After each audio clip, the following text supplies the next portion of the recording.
CNN News 18's Anand Narasimhan brings us a ground report from the diamond city of Surat. Take a look.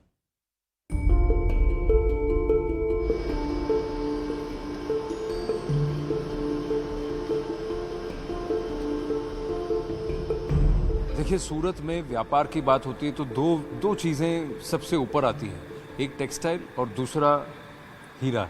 तो अब यहाँ आए हैं तो हीरे की बात करेंगे। अब मेरे साथ धवल हैं, धवल देवरा ऑफ देवरा डायमंड्स। धवल नमस्ते। Hello sir. धवल, एक बात बताइए कि सूरत में व्यापार जो है हीरे का ट्रेडिशनली हुआ करता था कि आपके यहाँ हीरे आते थे, आप उसको कट करके पॉलिश करके भेजते थे। अब क्या वो बदल गया है?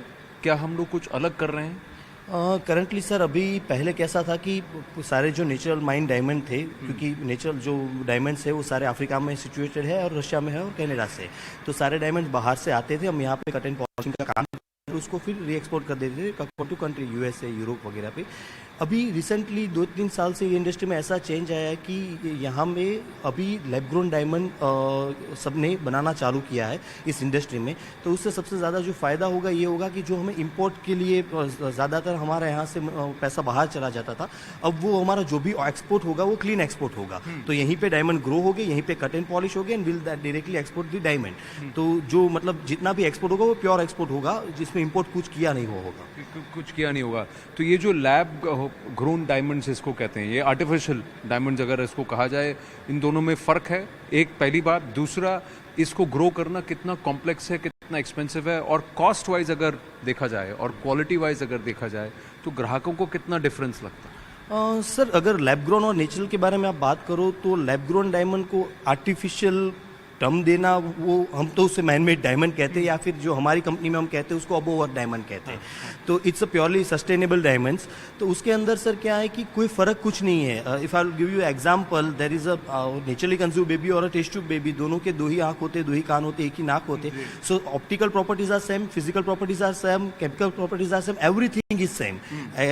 अगर कोई 50 साल से भी इस इंडस्ट्री में काम कर रहा हो और सो कॉल्ड जेमोलॉजिस्ट हो, वो भी डिफ्रेंशिएट नहीं कर सकता कि ये आर्टिफिशियल है या मैनमेड है या फिर ये नेचुरल है।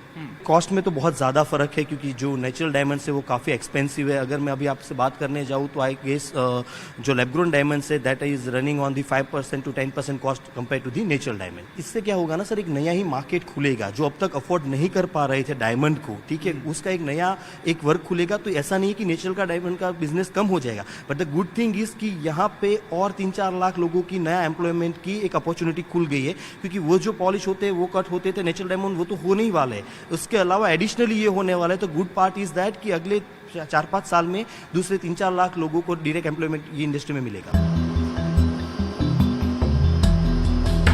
With the help of technology हम किससे इसको आगे लेके जाए। So we are developing all the technology in house for our self, क्योंकि हम पूरी प्रोसेस को देख के उसको ऑप्टिमाइज करते जा रहे हैं। And currently we have a developed robot for polishing the diamonds, क्योंकि अब तक जो डायमंड पॉलिश हो रहे थे वो कन्वेंशनली मैन्युअली होते थे, ठीक है।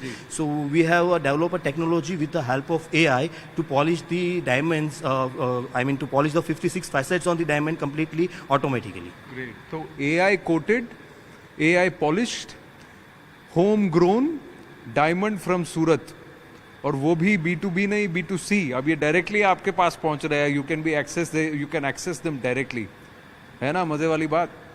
अब आप सोचिए कि अगला हीरा कब, कहाँ और किससे लेना है। Dhaval, thank you very very. Thank you so much. Thank you.